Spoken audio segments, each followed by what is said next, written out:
and I don't stop. Yes, mains right here. Right down. We checked the area with meters, and it was kind of routine. It was 8:46 in the morning. That's when this stopped even resembling a normal day.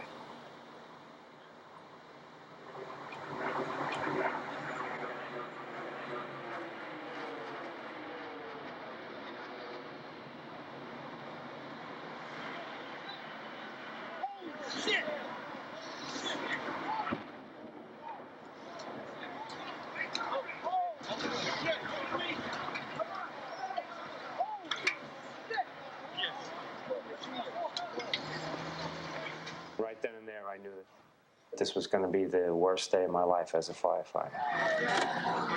Go to the trade center. Immediately, I knew that this wasn't an accident. Oh my God. That looked like a direct attack. What? Chief Pfeiffer made the first official report. We have a number of floors on fire. It looked like the plane was aiming towards the building. Transmit a third alarm. We'll have the staging area at Vesey and West Street. It was probably a 2-minute ride, but it seemed like it was forever because there was a lot of things going through your head. Everyone we was passing was looking up. It's like the world just stopped. We are just currently getting a look at the World Trade Center. We have something that has happened here. Flame and an awful lot of smoke from one of the towers.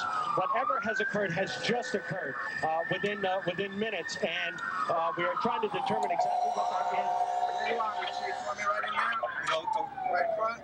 As we swung around in front of World Trade, my mind tells me, wow, this is bad.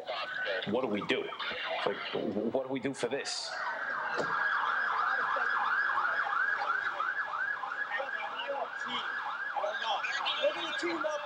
We park right under the awning of One World Trade Center. Chief Pfeiffer puts his gear on, and I remember asking him, Chief, can I come in with you? I want to come in with you. And he says, yep. Yeah, you stay with me. Come in with me, never leave my side. Look out the kid.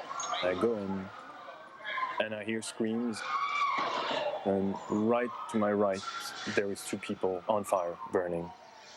I just didn't want to film that. It was like, no one should see this.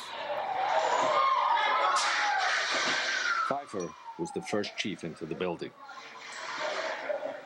Right away, a guy from the Port Authority told him the damage was somewhere above the 78th floor.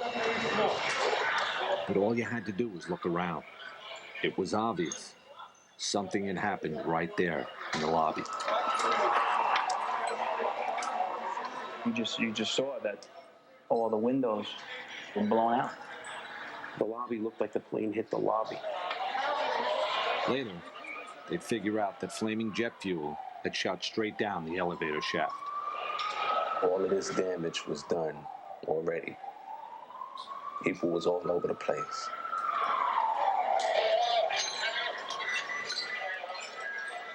So you knew it was going to be worse when we got upstairs. Flames are shooting out. Smoke is pouring out. I want you to get an engine and team up. Just get an offside line. Walk to 7. Okay, I want you to go putting higher than 70. My main concern was we had 20 floors of people above. And we had to figure out a way to get them out.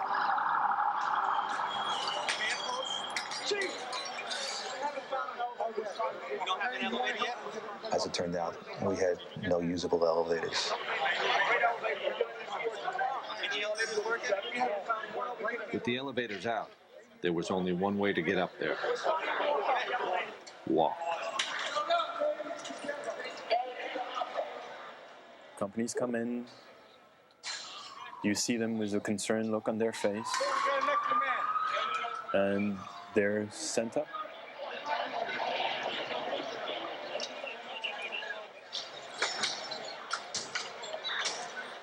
A firefighter in full gear, carrying 60-something pounds of hose and equipment.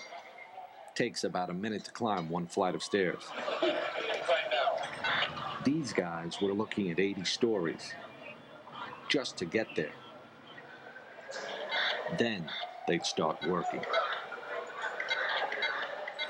I felt the mood that we were going to put the fire out. Everyone seemed to be confident. I know I was. You basically looked at it and said, okay, we got 10, 20 stories of fire. You know, we'll deal with it. We'll get up there. You know, we'll get to it. There are fire crews just screaming into this area from every conceivable direction. By this time, some of the top chiefs in the department had joined Chief Pfeiffer, running the command post, sending guys upstairs. Every time I looked around, it was new faces. Some that I recognized. I had seen Chief Pronti, great guy, white hair, mustache, the perfect grandfather that you'd like to have. Remember seeing Lieutenant Fody, who was working with 9 Engine. Said hello and then started going up. Another of the men who went up was Lieutenant Kevin Pfeiffer. He was in charge of Engine 33, and he was the chief's brother. I just remember we both looked at each other, said a few words, but it was more the look with a real concern that this was going to be something tough. It's going to be a tough job. It's going to be a long job. They'll put it out. That's what they do. The last time Jules had seen his brother was an hour ago, at the firehouse. Far as Jules knew, Gideon had followed Tony, the probie, into the tower. When we had left for the odor of gas in the street, for me, it was in the engine. And then when we arrived to the trade center, he went up immediately with the guys. So for me, my brother is going up the stairs. It turns out, Gideon was with Tony. Engine 7, ladder 1. This is Firefighter Benetatos. But Tony was still at the firehouse. Yeah. No, I was off duty. And now he'd been ordered to stay there. Everybody's been recalled. All available units must come back to the firehouse. While Tony tried to keep up with the phones, this is Firefighter Benetatos. Gideon took his camera and started walking down towards the trade center. He was sure his brother was inside, and he wanted to get to him. I remember slowly walking down to the World Trade Center. What's really stuck in my mind is passing by the people and filming them and filming their astonishment. And the eyes saying, this is not happening.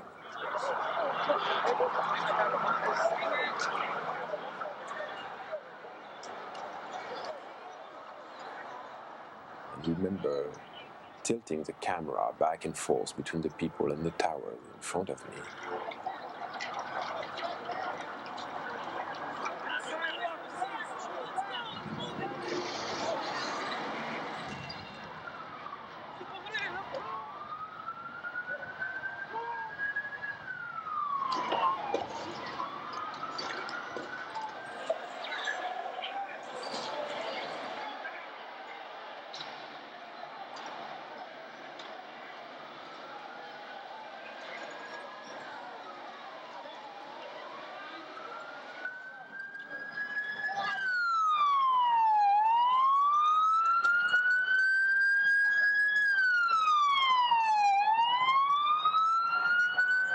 Both towers of the World Trade Center have been hit by aircraft. Both are in flames. There is black smoke coming from both of the towers.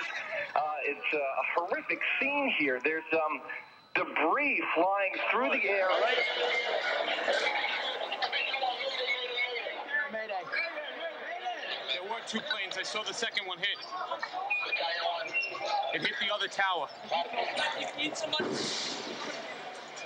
All we knew was that a second plane hit, and we had a lot of people trapped.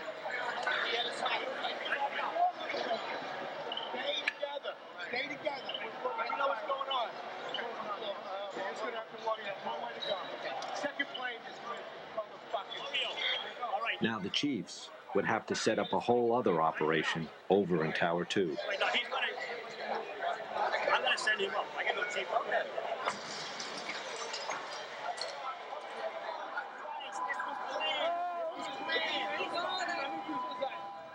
When the second plane hit, that's when you could see fear.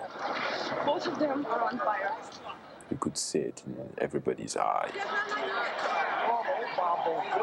Tell your co-workers.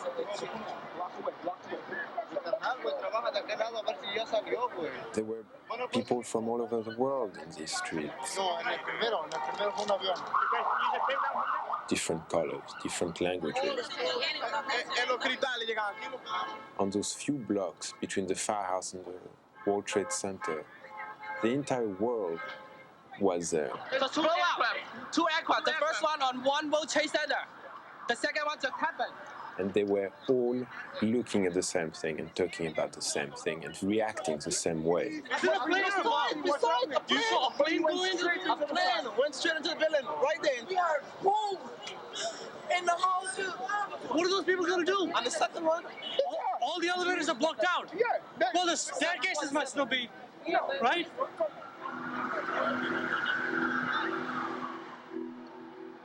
Stairs were crowded. People were coming down burnt. Upstairs in Tower 1, the guys from my firehouse were now 10 floors up and climbing. If we did talk, it was to the people coming down, trying to comfort them, tell them it's all right, get out, stay calm. I wound up finding a woman in the C staircase. Her arms were all burned. She was just sitting there, basically in shock. So I picked her up under her arms, and I put her in with a group of guys, and I asked the group of guys to, take it down. I knew we had to get up to help people. We had to get up there. People pretty much said, why are y'all going up there? Get out.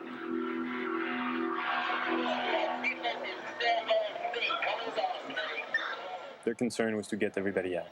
That was the key. As much people out as possible.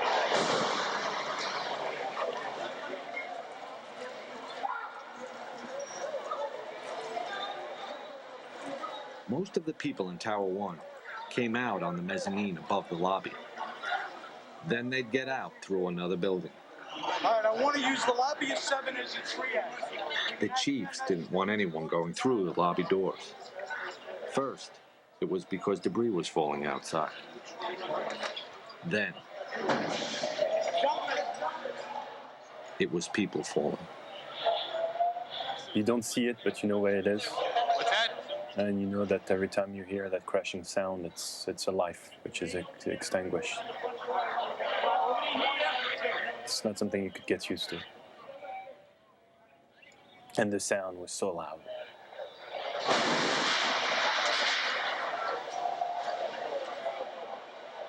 I just remember looking up, thinking, how bad is it up there that the better option is to jump?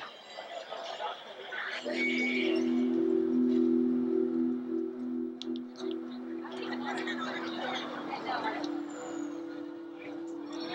FBI is now investigating reports of a plane hijacking before these crashes we're telling you about at the World Trade Center towers this morning. Pieces of the building and the planes actually landed blocks away. Gideon was walking with his camera when he found a chunk of the plane engine that had crashed completely through Tower 2. Don't be kicking stuff over here. This is evidence. No, you don't kick it. All right, just get out of the area. Just go. This is evidence. You're kicking stuff. What's the matter with you? That was as close as Gideon would get to the Trade Center, without a firefighter anyway. So I decided that the smartest thing to do was to slowly walk back to the firehouse and find a way to go to Jules. We're just getting word now. One of the two planes was hijacked after takeoff from Boston. This is two airplanes have crashed into the World Trade Center in an apparent terrorist attack on our country. We now have reports of a fire at the Pentagon. Fire at the Pentagon being reported this morning. I was just saying that the officials are calling this an act of terrorism. They're saying that's clearly what it is, clearly not an accident. Arriving back at the firehouse, and Tony is still alone, and he has no clue of what to do. The Pentagon's on fucking fire?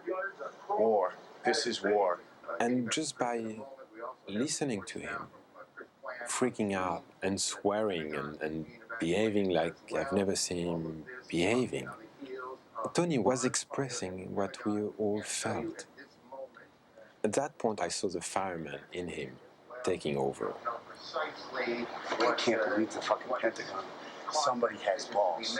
I mean, a few times he was just pulling his gear and about to rush to the door, and realizing that he was the only one in charge of this empty firehouse, and going back to the house watch and looking again at those pictures on TV, and just to make sure that it was real. We have these two enormous explosions at the World Trade Center. Tony just wanted to go there.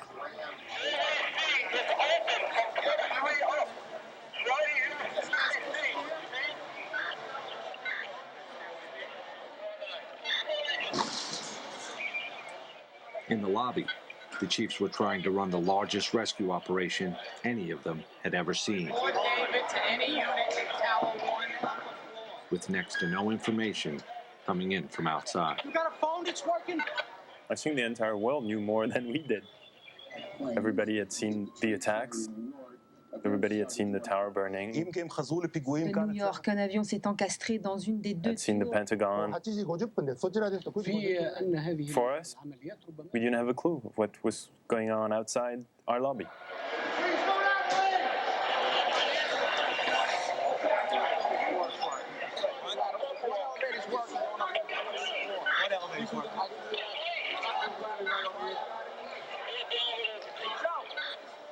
Just like a beehive, that place. Everybody's working on the phone, everybody's working on the radio.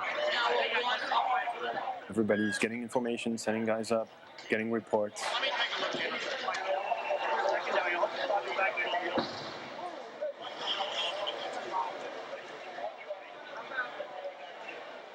At one point, there was even a rumor a third plane was heading in.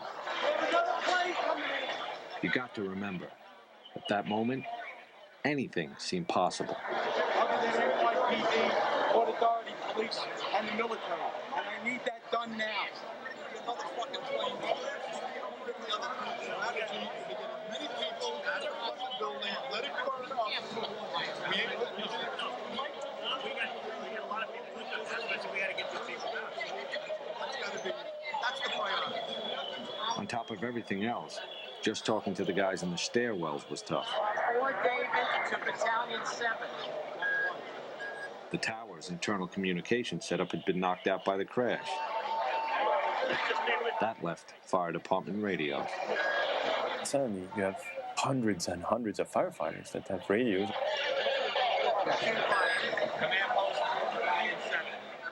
It seems to become more and more difficult.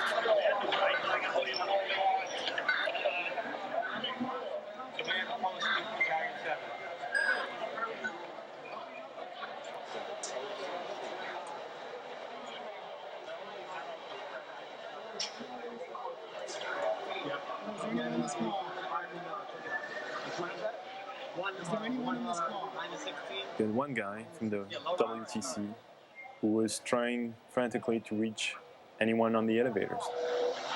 69 car. Anyone in this car? Oh, is there anyone in this car? And going through the list. Oh, is there anyone in this car? And there's about 98 elevators in the World Trade Center.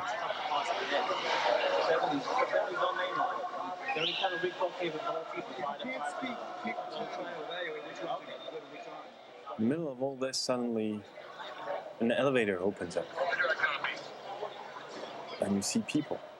not having a clue of what's going on, because they've been stuck in there since the first plane hit.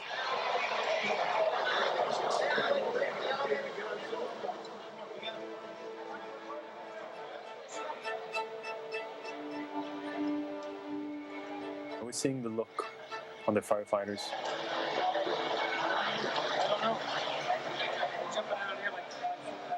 It was not fear, it was what's going on. Disbelief. That made me panic a little bit. That made me panic.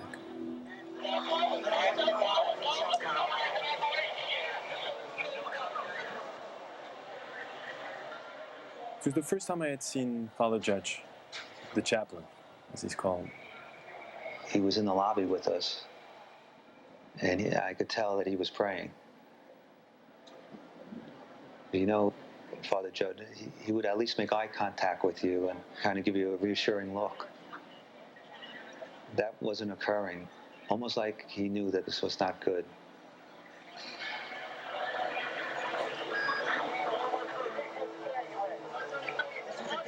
This is a dangerous way to go out.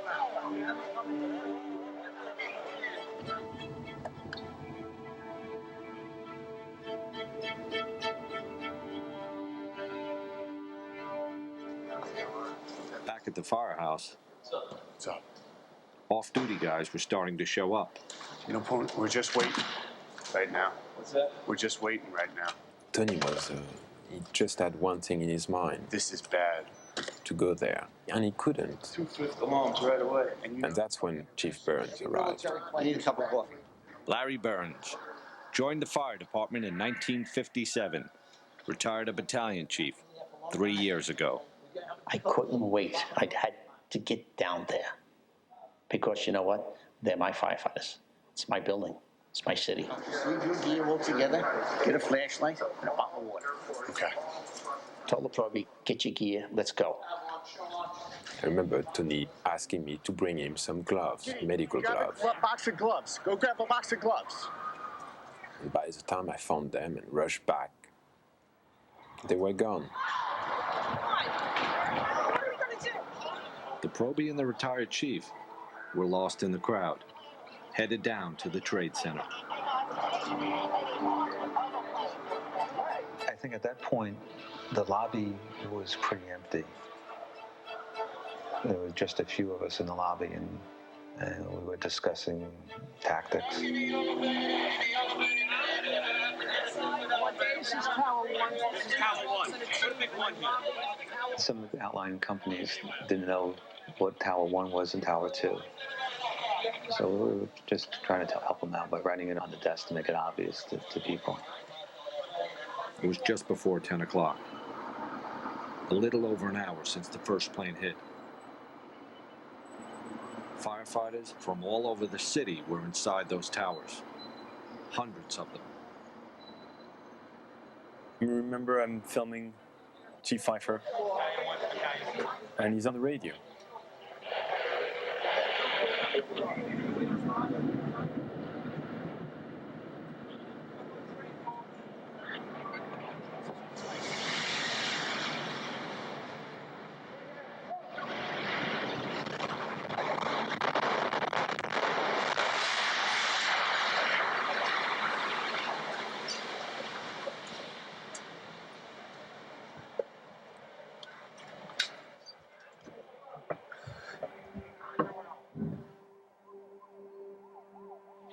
A situation that started bad just gets worse and worse and worse. The World Trade Center, South Tower, which was hit by a plane and racked by an explosion approximately an hour ago, has totally collapsed. What happened?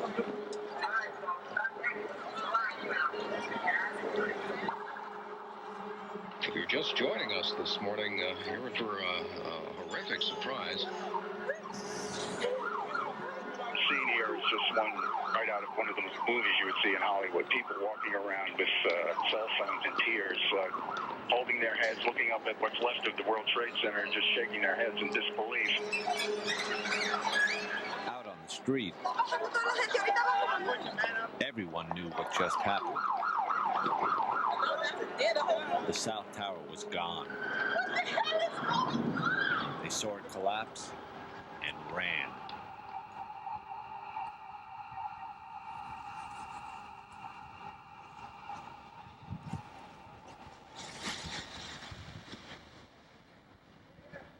I waited.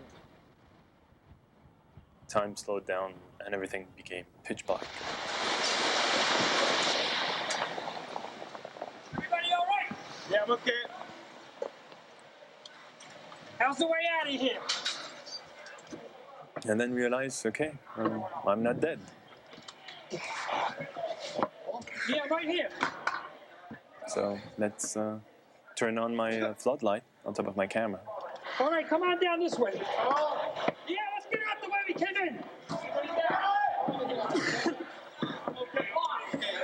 come on back. Everybody down. Inside the Trade Center, all Jules and Chief Pfeiffer knew, Yeah, right here. all anyone knew, was that something had gone terribly wrong. Go right. No, come here. They asked me, you with the light, help us out. We gotta get everybody out. It was pointing my light wherever they needed. Where's Chief Cowell? Right here. Where's Chief Cowell?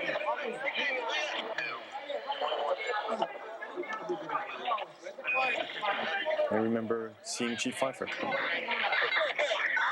post from Tower 1. To all units. Evacuate the building.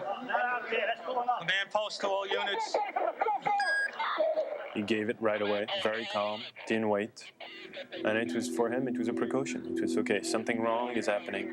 Let's get everybody out. Where's that flashlight? From the tone of his voice, I knew that it was no normal thing. I knew it was time to leave. I remember saying to the guys, well, we're on our own now.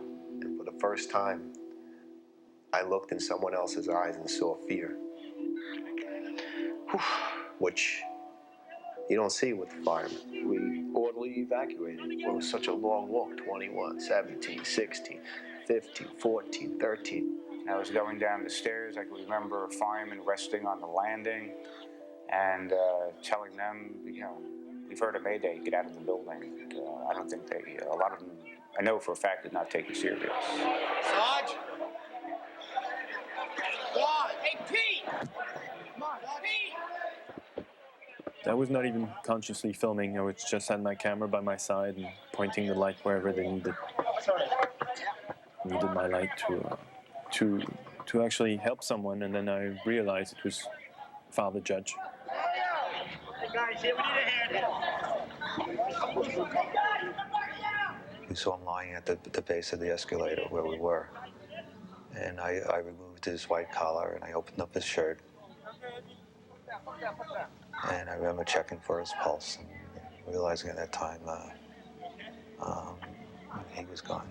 All right, we got 4 guys. Top of the escalator. Top of the escalator. Top of the escalator.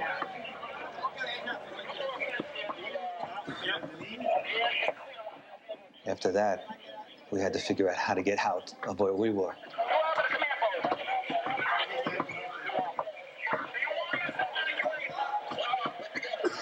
Because if you go out this way, right where we are now, people are still jumping,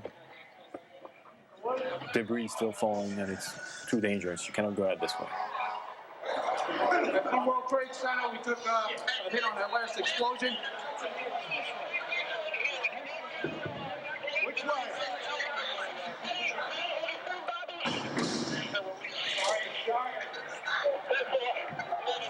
We get out here? Out this way too? Go across. Chief Pfeiffer tells the people carrying Father Judge, okay, stay here. Which way? I told him that I'll be back and wait here and I'll see if the bridge is still here. Chief Pfeiffer went to check one of the footbridges leading out of the Trade Center. If it was still standing, it'd be their best way out.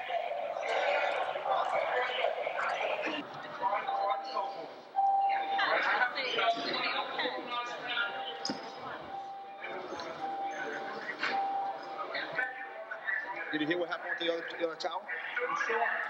See the tower collapse? The top or the whole thing? Looks like the whole thing. We'll head down together. Without And now I wonder for the first time if Julie's still alive. I never thought about it before. Honey, it's a terrible, terrible day. I'm sure they're happy. I realized that Jules could be dead at that very moment. And I was feeling so responsible. I was the one who put him in this situation. I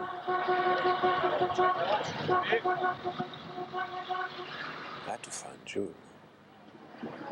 Gideon hitched a ride with 3 off-duty firemen, determined to get to the trade center the only way they could, in a pickup truck.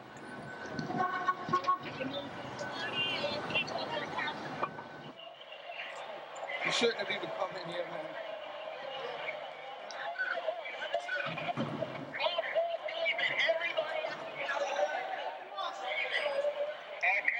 Battalion 1 to Division 1. We walk and we walk and we walk and there are maydays being given and we start to figure out, okay, it's much be worse than we think because you cannot have that many maydays and all that dust and that noise.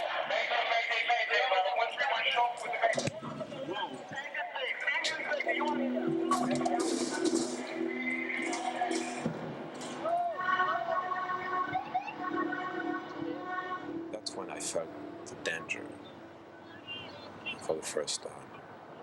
It was all around you. I mean, every single cell of your body was telling you, you should not be here. The scenery was radically different. I mean, it was this white powder everywhere. Just a few people here and there. Take yourself his mask. Get masked, we get an extra cylinder, and then we're going to go in. And this kind of silence.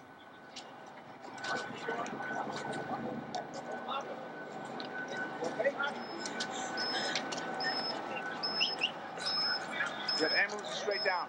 Of course, there's no word on casualties. You have ambulances straight down. But suffice to say, the loss of life presumably profound. Ambulance straight down. Ambulance straight down. Of course, at this point, everyone's concern is just getting north, getting away from the World Trade Center, as well as finding out where their families are. The south tower of the World Trade Center just minutes ago collapsed to the ground. Only one tower is standing at this point. I have a direct line of sight to what is left of the World Trade Center. The fire continues to burn. I can see the flames through the thick smoke.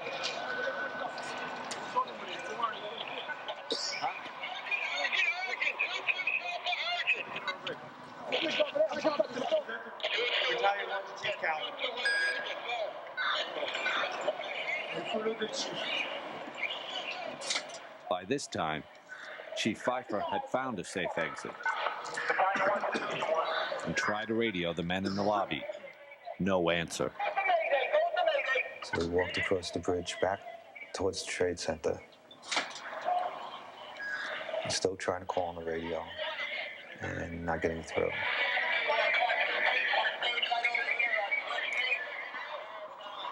The guys that we had left there, they're not there anymore.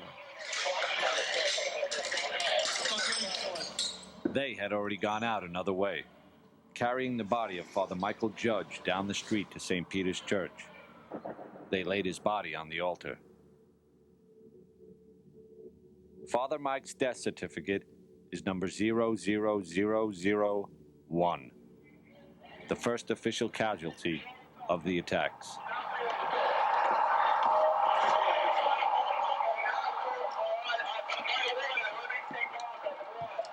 The chief, his aide Eddie Fahey, and Jules walked outside, underneath the footbridge they just crossed, and into a scene that none of them could even comprehend. And there's debris everywhere. There's dust covering the entire place. And we look and the tower's here. So we say, okay, probably to something else. The tower is nice, it's standing. The other one, we can't see it, but it's probably just, on the other side, and no one tells us. We have no clue.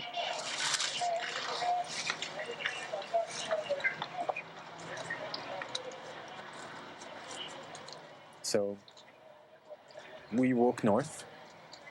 Just trying to figure out what took place here, and then try to gain some control. And there was just a sense that this wasn't a good place to stay.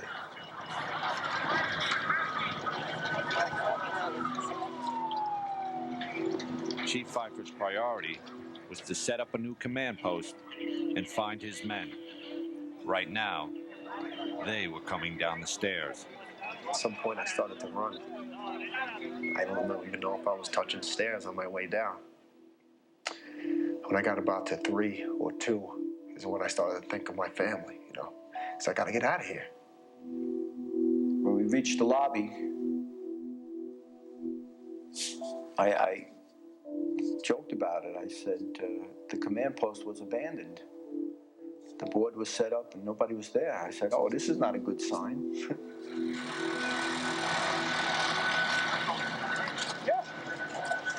I knew there was nothing I could really do. I mean, I was not a fireman. I had absolutely no medical expertise at all. As just a civilian. But as a cameraman, yeah, there was something I could do. And it was to document what was happening. So the cameraman took over and just filmed.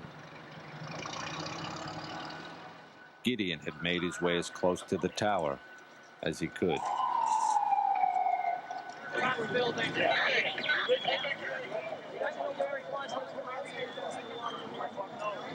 Strange enough, the only thing that was my preoccupation was to clean my lens.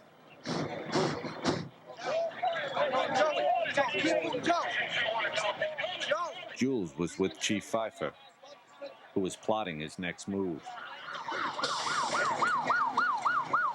The firefighters from my house had reached the lobby and scattered. Kind of walking at this point. We knew we were out of the building, felt we were safe. Unfortunately, there were people jumping out of windows. You could see them hitting the ground all around you, debris hitting the ground. Get yourself accounted for with Chief Corey down at staging. Let's move. Come on, officers. Basically, everybody was standing right in the shadow of Tower 1. It was 10:28 in the morning. And this huge roar.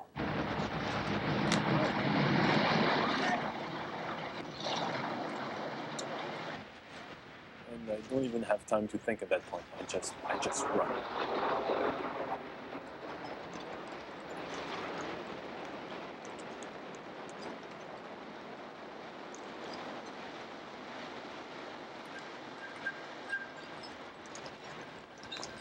Then I feel someone jumping on top of me, and then the dust.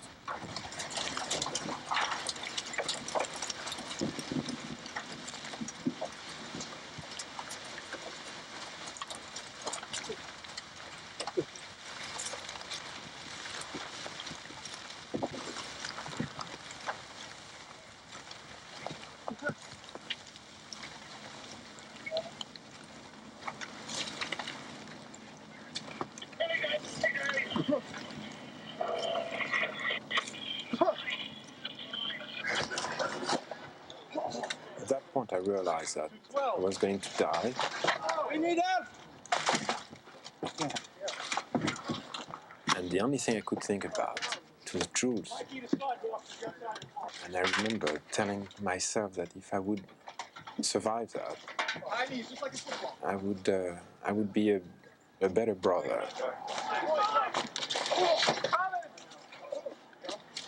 Let's go before the car blow up.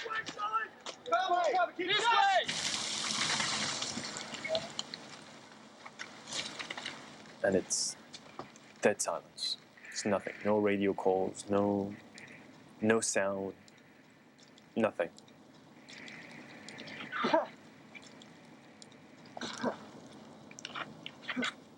and I feel the person who was on top of me get up. Get out of here. You with me? Yeah. And I recognize it's Chief Pfeiffer's voice. And I just realized it's just, it jumped on top of me to protect me from all this.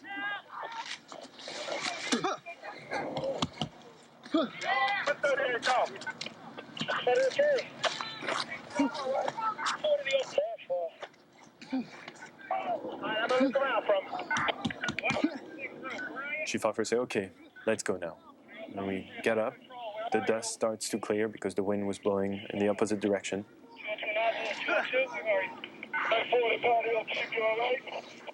After that, it was just trying to literally walk around the block and regroup and walk back to the scene and see what we could do.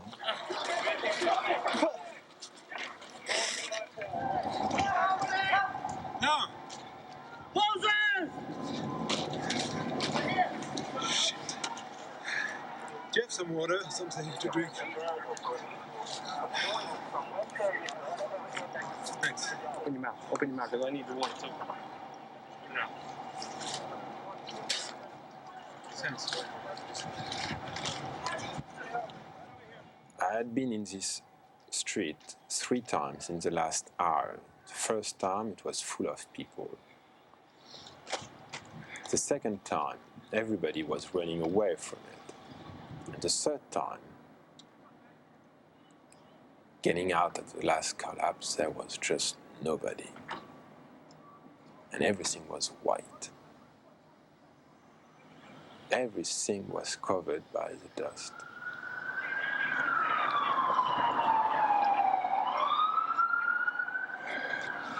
Holy shit. It was the most surreal scene I have ever seen. I cannot describe what took place. It is a scene just not to be believed. The smoke's still billowing. What we do have is a lockdown. You can't get in, you can't get out, you can't go up, you can't go down. I see that I'm still in the middle of the street, and I see there is a little deli. Seems to be open in the corner. Yeah, we're getting home too now. Oh, okay. Come on in, guys. I was wondering my girl. A lot of people injured. Firefighters, bloody nose, things like that.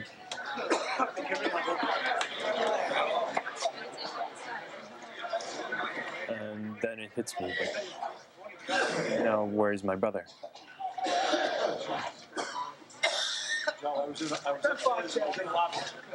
Go back here. I start realizing that I've probably lost my brother.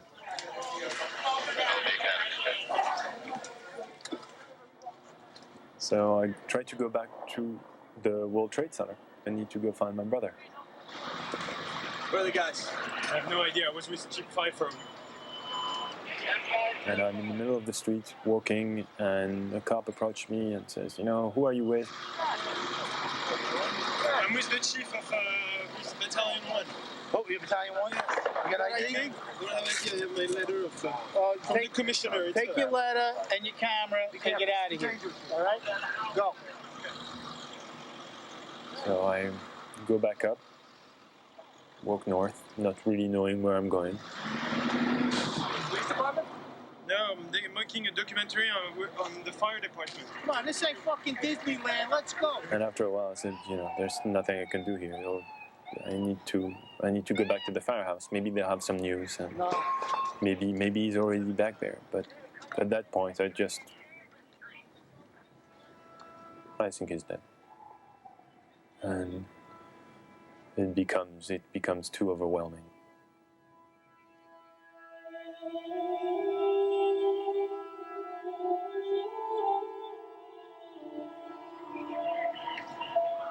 Walking back to the firehouse and not trying to think for 1 second about troops. That was too much. Don't worry, honey. We're standing.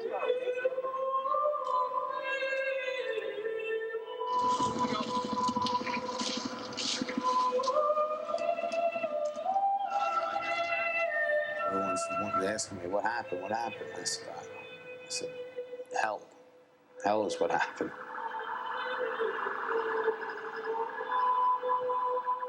It just came down, and it wasn't supposed to come down.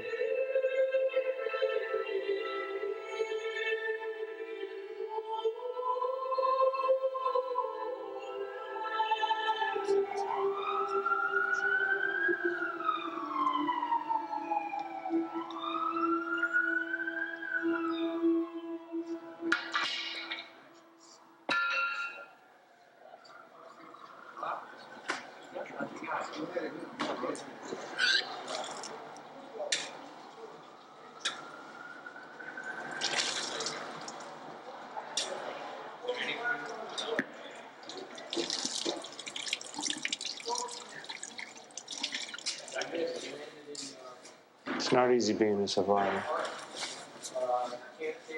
Little to little, the guys started to come back, one by one.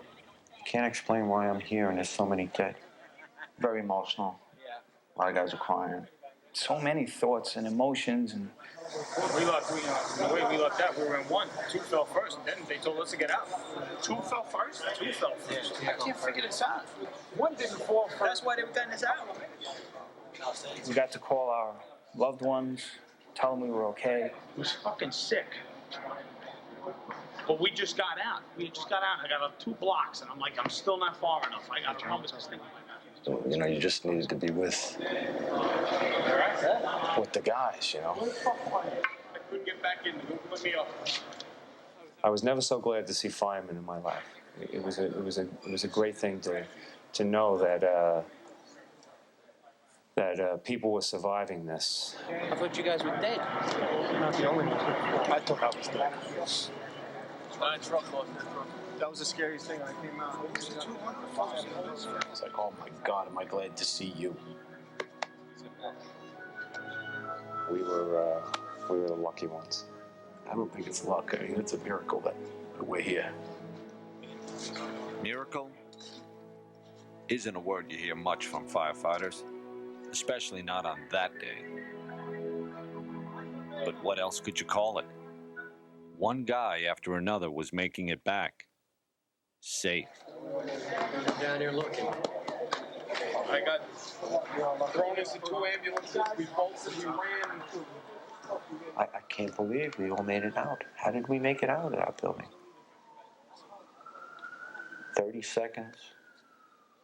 Another 2 flights higher.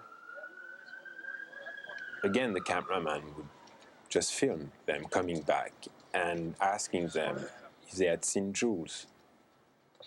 And nobody could answer this question. It was extremely frustrating and annoying. One guy from the firehouse came to me and I asked him, you know, have you seen Jules? I mean, do you know where he is? And he looked at me and he said, yes, he's behind you. And I turned over and Jules was there in the firehouse. I didn't even see him coming in. And it was like meeting for the first time.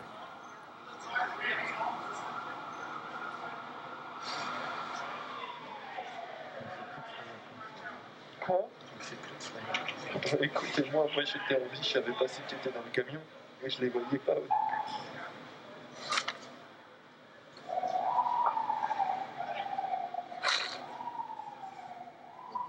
I asked Jules if he's all right. He tells me yes.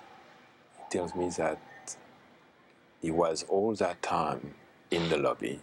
I tell him, I know now what it's like to think you're going to die. And then I tell him, I got the first plane and I filmed, and do you have enough tape? Unbelievable. Unbelievable. Good to see you. You okay? Yeah. Yeah, close? Under. Yeah, okay, good. Right, glad you're all right. And it definitely was a miracle, you know? Oh, fuck, man. We're worried about you. You don't know what happened to you guys. Oh, God. Everybody's accounted for. Right here. You got everybody? Right here. Everybody's accounted for. Everybody come back one by one in the firehouse, You all right? What's up, Patty? except one. Did you see Tony over there by the house? Tony. Yeah, that's what I heard. Here we were all accounted for, except for Tony. Everybody was wondering about Tony.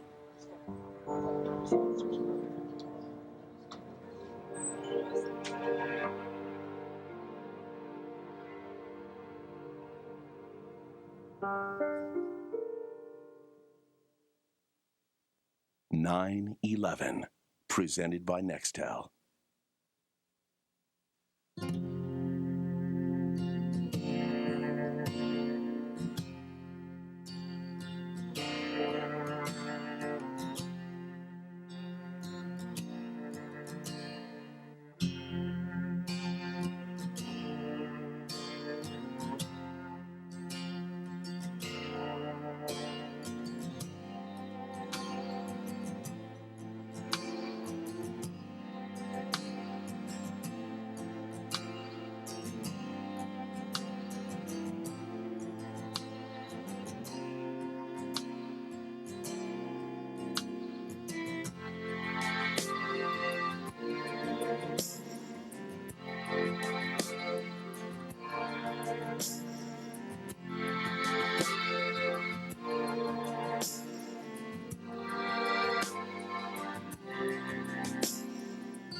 This is CBS.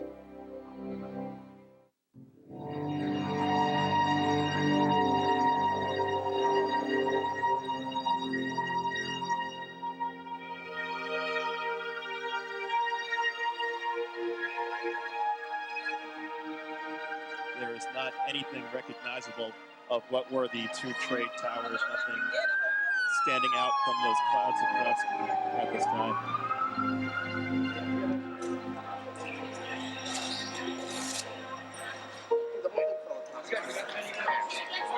You guys were in the building?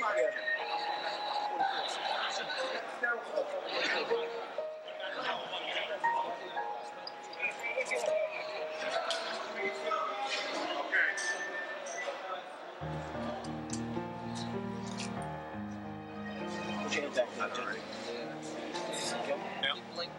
Oh, that day changed everything. I think I got fibers in there. You got fibers in there. When I came back that day to the firehouse, one firefighter came to me and he said, you know, yesterday you had one brother. Today you have 50. Good to see you.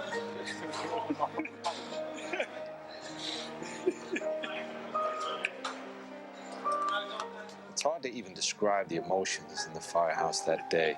And it was just like, whoop, you're on the ground rumble, and it was just fucking debris was just chasing you. We were running, hauling ass. I mean, fuck. On one hand, you're celebrating. Very frightful day, man. Very happy to be here. Somehow the guys from our house, they got out. Come in the engine. We lost so much in that 2-hour period. Are you doing all right? And we felt like we got the hell kicked out of us. Shot, I don't know what to do, man. Go back down there or what? Fucking get shot.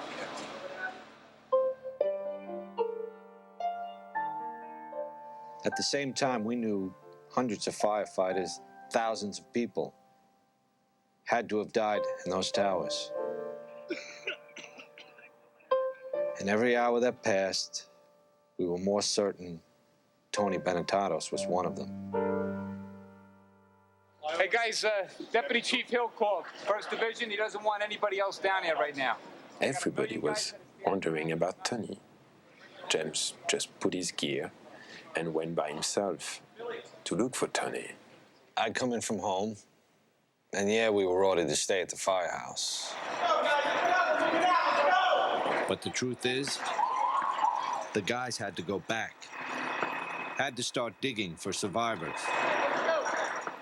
I had to go back and find the kid.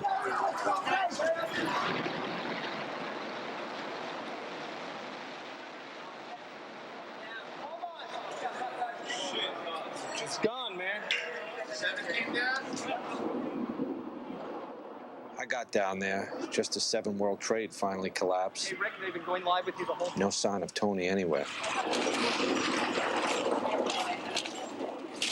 It had to be almost 6 o'clock. 9 hours after everything started. Hey, Benetatos! That Tony just walked in. I walked in like a daze. And they were all like, hey, it's Benetatos. You're all right. What's wrong with your hand? Anything? Nah. No? Yeah. You all right? Yeah. Chill out. How you doing? You okay? Yeah, I'm all right.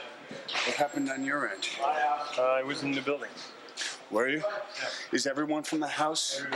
Everyone? Everybody accounted for. And I just asked, did everyone get back? And they were like, yeah. That felt pretty good. The last one that went out there came back, and we were all okay. I left here right after the first collapse. Turns out, Tony had been with Larry Burns the whole time. The probie and the retired chief. They were right there when Tower 1 came down. I checked all the rigs. There were rigs crushed, paramedic trucks covered with rubble, flipped, fires burning everywhere, huge fires. That whole day I just searched through rubble, lifting things up, checking underneath. It was hard for him. It was very hard for him. He's only been a firefighter for, a couple of months. But he proved himself that day to all the guys, yeah.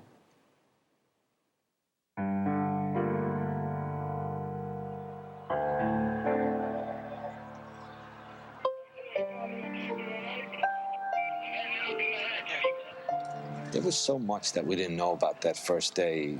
Who had attacked us, how, why. All we knew is that nothing would ever be the same. And then, of course, the images of the replay that never stops of the planes hitting, the towers coming down. And it was like, okay, enough TV. Thankfully, the power went out about that time, so it was a relief. This generator maybe in the courtyard, and then we'll hook the lights into it. I got 2 more sets of lights coming. The entire downtown Manhattan lose power it was really this feeling that we're going to be there for a long time. Just a short while ago, Mayor Giuliani held a news conference saying it's important not to lash out in anger because of the attacks on the World Trade Center. Most of us stayed at the firehouse that night, trying to take it all in. The roof of the Marriott, we were on the roof of the Marriott. There was parts all over the fucking place. Legs, feet. It was nasty.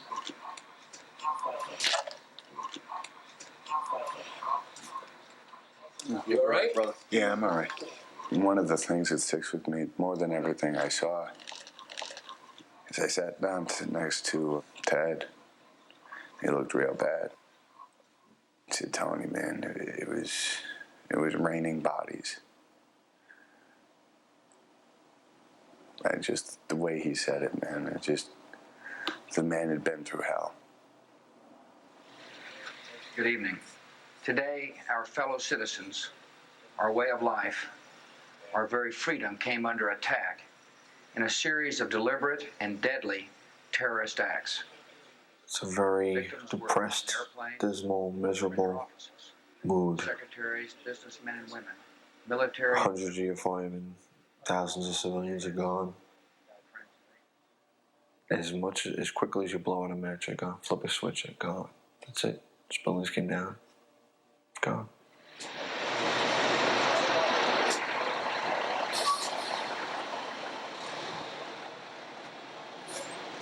See them. It's hard to believe they're not there. They're not there. This was my first reaction. They're gone. There is no more World Trade Center. No.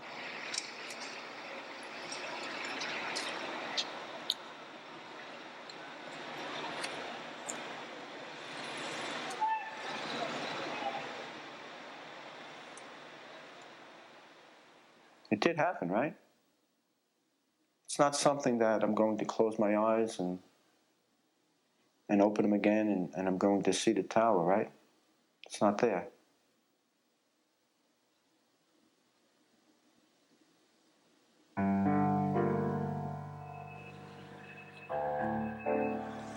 And the only thing you have, really, and the only thing that really kept it all together was us, as a group, as a body, as a firehouse. Around midnight, we sent Tony up to lower the flag to half-mast. Again.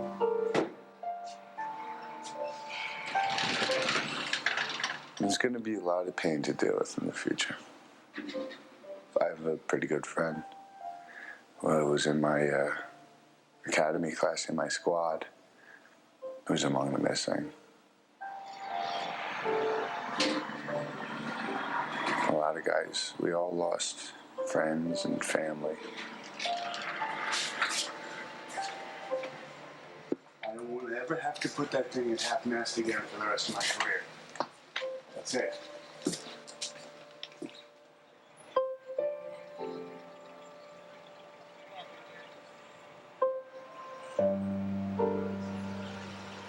Until the recall ends, it's 24 on, 24 off, 24 on, 24 off.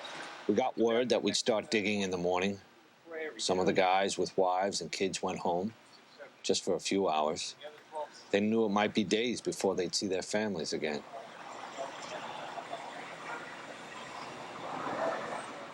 My son was sleeping. I picked him up, and I put him in my bed. And I wanted him to be with me. And normally I would take him out of my bed and put him in his own bed. But this night was the opposite. He didn't mind that. He actually had a big smile on his face, and it was wonderful to see that smile again. Probably the best entrance I ever made to a place.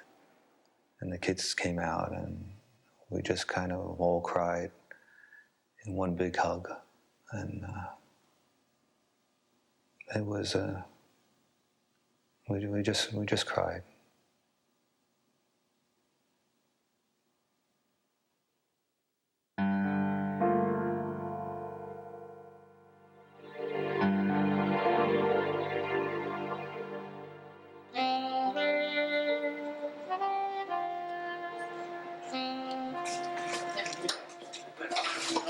2.5 length right here.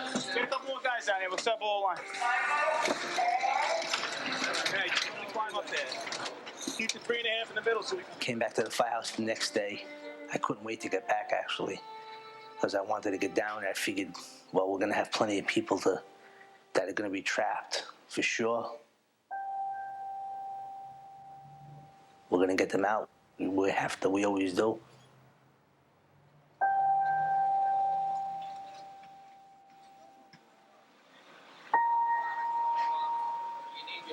I don't know if anyone's really pulled themselves together. Focus on what you're doing today.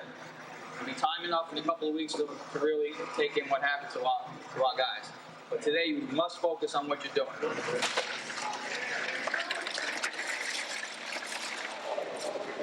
Go in teams of 2. One guy falls through a hole, you're going to have a guy there that knows you fell in that hole. Take a ride. We're all alive. That's more than we could have possibly hoped for. So our job now is to go and do whatever needs to be done. And do it as much and as hard as we can for as long as they'll let us. Some of the guys took a city bus down to what the media was already calling Ground Zero. You guys got extra surgical gloves. You guys didn't put them in your pockets.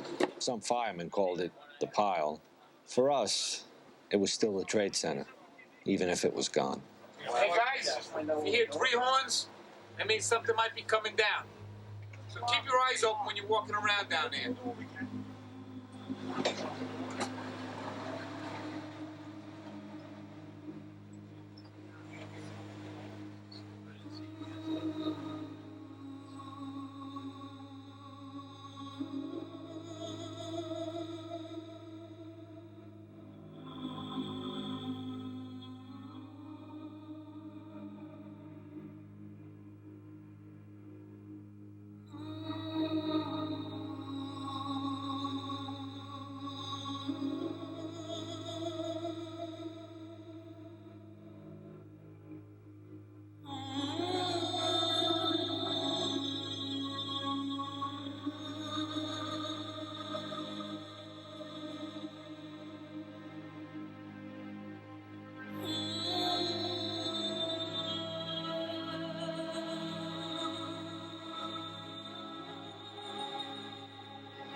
And I just realized something that I always wanted to deny is how evil can be. I need 5 firefighters, 19 and 12. We went down there and formed up companies, 5-man and an officer. Go! Let's go! We went to work right away, trying to look for survivors. Try to get some buckets back here. Buckets! Guys were digging fast, passing those buckets quick. Digging frantically. Bucket! Bucket! Hey, watch it back, guys.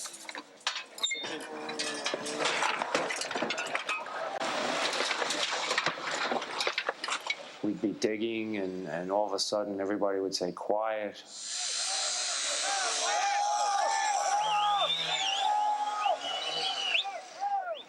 And the whole place would get quiet, and people would look.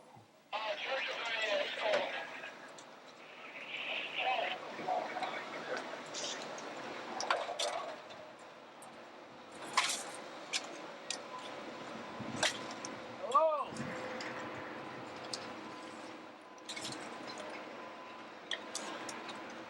And then slowly they would go back to work and start again. And that's how things went down there.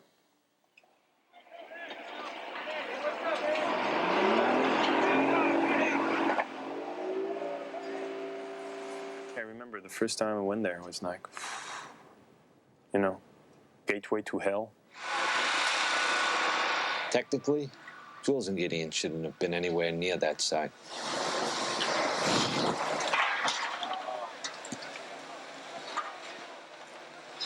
It was dangerous enough for us firefighters. Every step you took, you could fall 30, 40 feet into a void.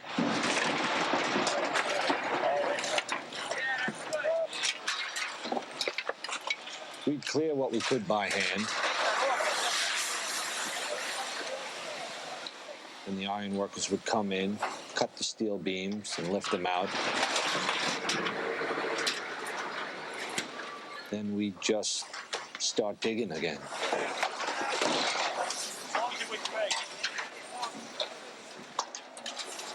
You have 2 110-story office buildings. You don't find a desk. You don't find a chair. You don't find a telephone, a computer.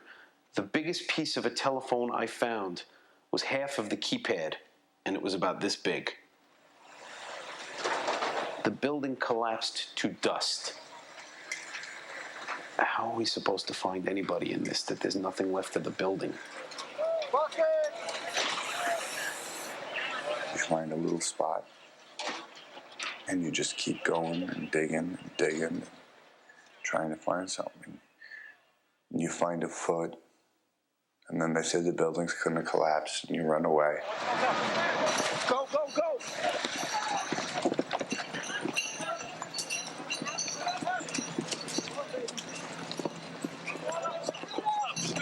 Okay. And then we would go back and mostly just dug.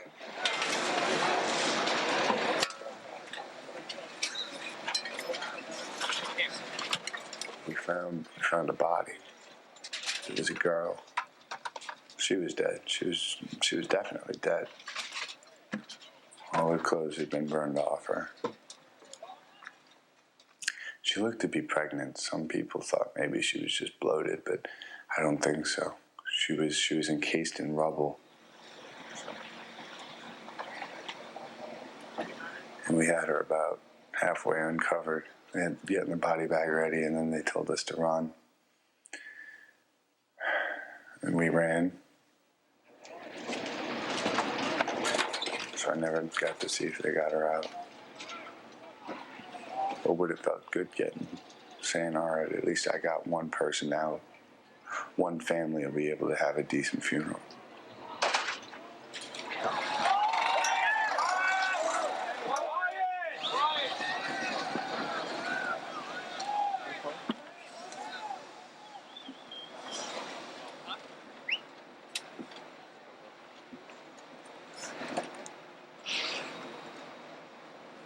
Our first shift was 24 hours. And in all that time, there was one person pulled out alive. One. It was beyond discouraging. It was even hard to understand.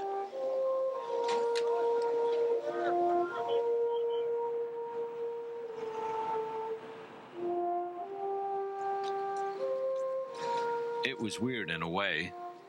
Walking back to the firehouse, people were cheering us, but we sure didn't feel like heroes. Every day, total strangers were showing up with supplies. Somebody said that if you could still use towels, so that's the end of the towels. Thank you very much. They opened up the doors, and lo and behold, deliveries were coming by the ton. Kitchen. Or just go right around that corner, just dump them on the floor.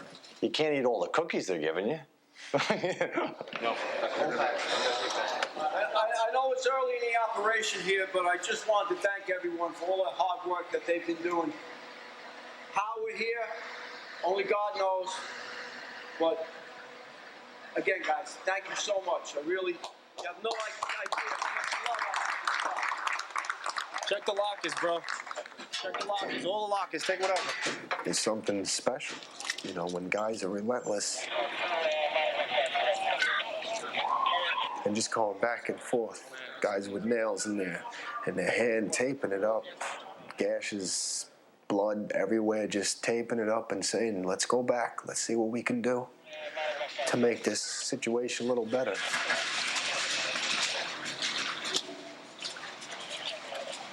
There's got to be people down there still alive. There has to be. Listen, we try to keep hope. And we look everywhere. We even crawl down into the stores and the subway tunnels underneath the site.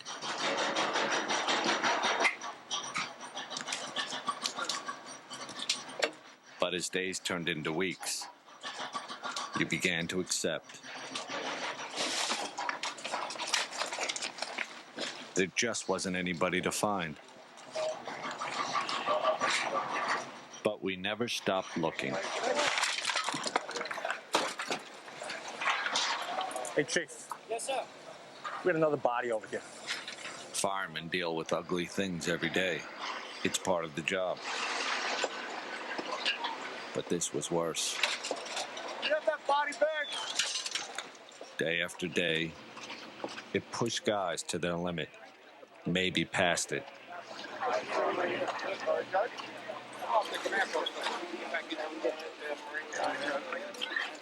A lot of guys don't know if they're going to do the job anymore.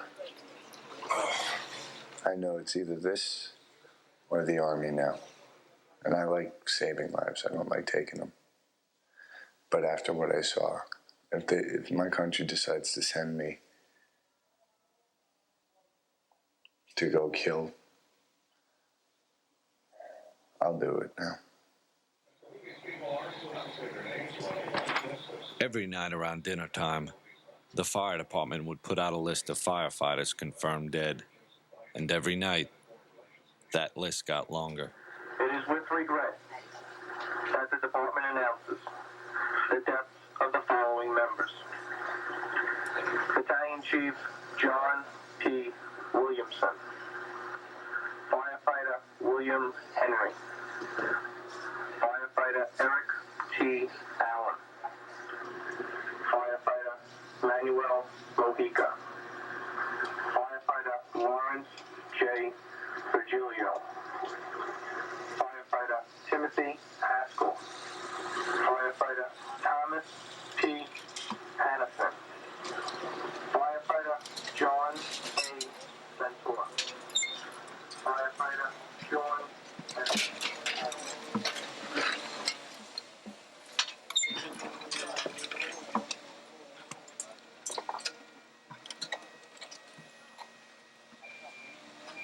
We lost so many people, that everybody has lost dear friends, and not just one or two, but dozens.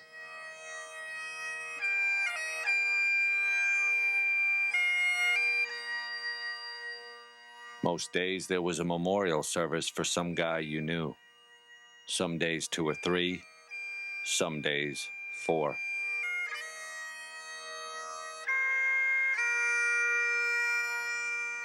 One of those services was for Kevin Pfeiffer, the chief's brother. He was last seen in the stairs of Tower 1, directing guys to the fastest way out of the building. I would say that Chief Pfeiffer's brother saved my life. Saved a lot of lives.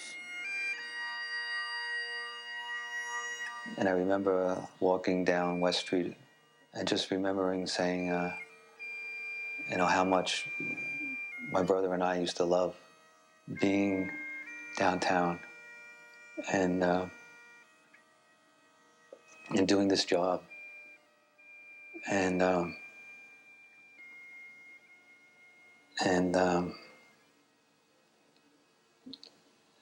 how now I didn't love it anymore.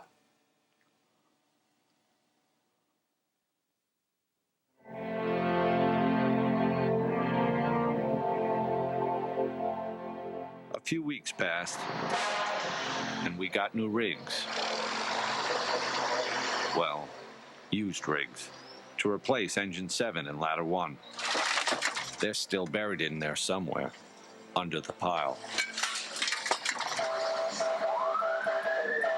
Eventually, we started going on runs again. Feels good, though.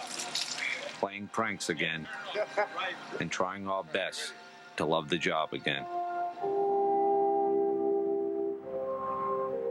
But things will never be the way they were.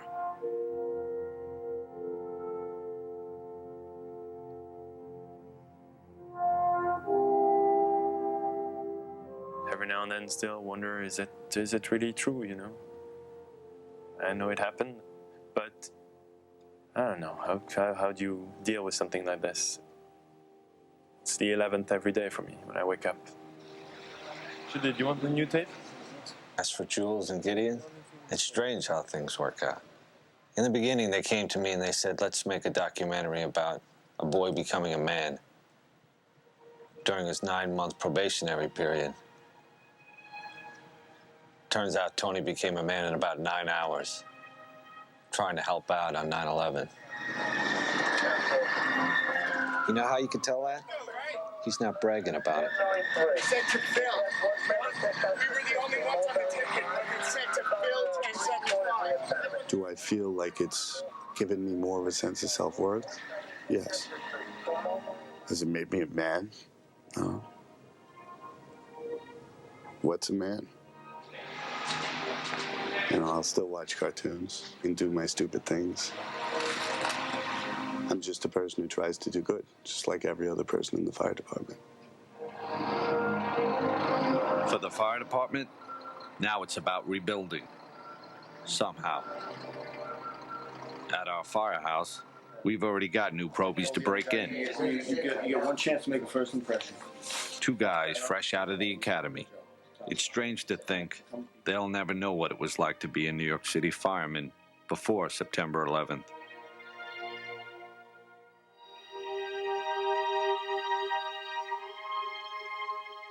And they'll never really understand what we lost that day.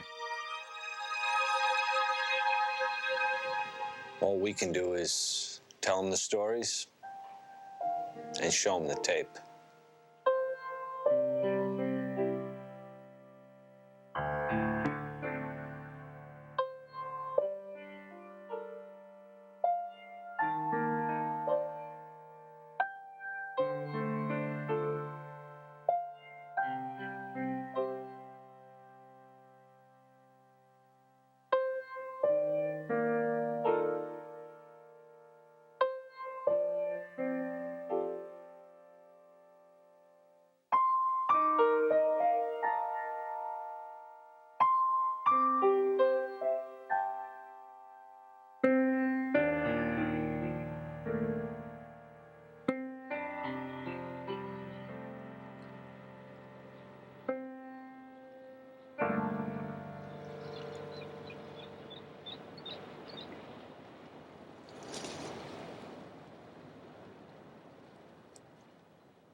A scholarship fund has been set up to support the families of New York City firefighters.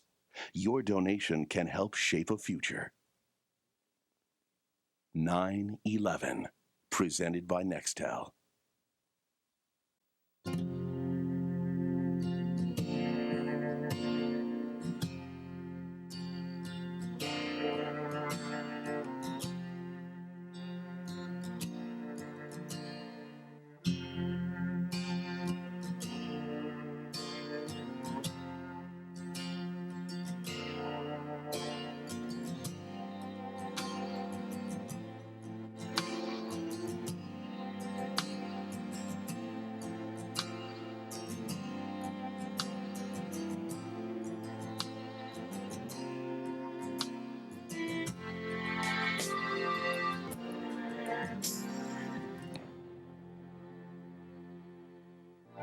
This is CBS.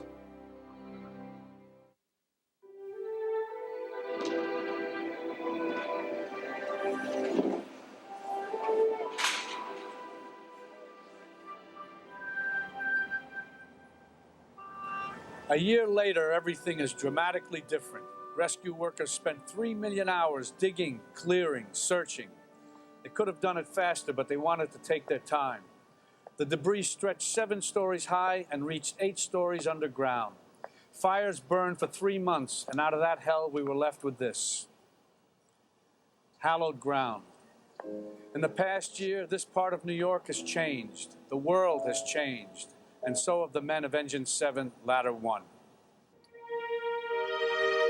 I think with September 11th, the journey begins with the shock of what took place. Then the next part of the journey was getting back to the firehouse, coming back to something normal. And then the process was to look ahead. It changed me. It's a year. Seems like yesterday. Seems like yesterday. Nothing's the same since 9/11. The skyline of Manhattan's not Manhattan. The world is a different world today. It's inevitable that things would change. 3 months into the recovery effort, and Tony Benetatos, our probie, had moved on. They had openings in hazardous materials unit, which is the anti-terrorist unit for New York City Fire Department. It's the only one in the city. I figured I'd take the chance. 5 months into the recovery, and Captain Tardio, the man who had led his men up into the tower, retired after 23 years of service. I'm so proud of the guys, the effort they gave that day and the weeks and the months afterwards. Some people go their whole lives and are never really tested, you know. And I was tested, and a lot of the men and women in this city and elsewhere were tested. By May, 8 months after the attacks, the last of the debris had been removed. A ceremony was held, but there were no speeches. In fact, no one said a word. We just watched as Chief Pfeiffer led an honor guard. It was the symbolic end of the recovery. Just last month, Chief Pfeiffer was promoted to Deputy Commander, leaving our house for Fire Department headquarters. And now we're moving ahead. We're actually taking the things we learned and trying to implement them for the future of the fire department. For the most part, the guys in our house stayed. I stayed. Since the attacks, we've responded to over 3,000 calls, from burning buildings to stuck elevators. Each run is a chance for all of us to return to something like normal. You're seeing the humor come back to the firehouse. And it's always good when you see firefighters smile. I miss the firehouse. I do miss the guys. I miss the camaraderie. Those men are linked by one thing, by the fact that they will save another person's life and property with no regard for their own life. I believe that's good for the country, that we have heroes and we have people that children should look up to. To have that much respect for human life, I'm honored. Sometimes I still don't even think I'm worthy. But I am honored to be a fireman.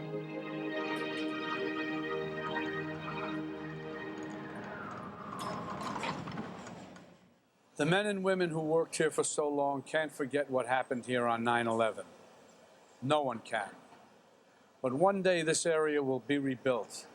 There will be traffic and trees and offices and homes. There will be life. And there will also be a permanent memorial, a place people can go with their thoughts and their memories, to recall that day when innocent lives were lost and when heroes were born. I'm Robert De Niro. Good night.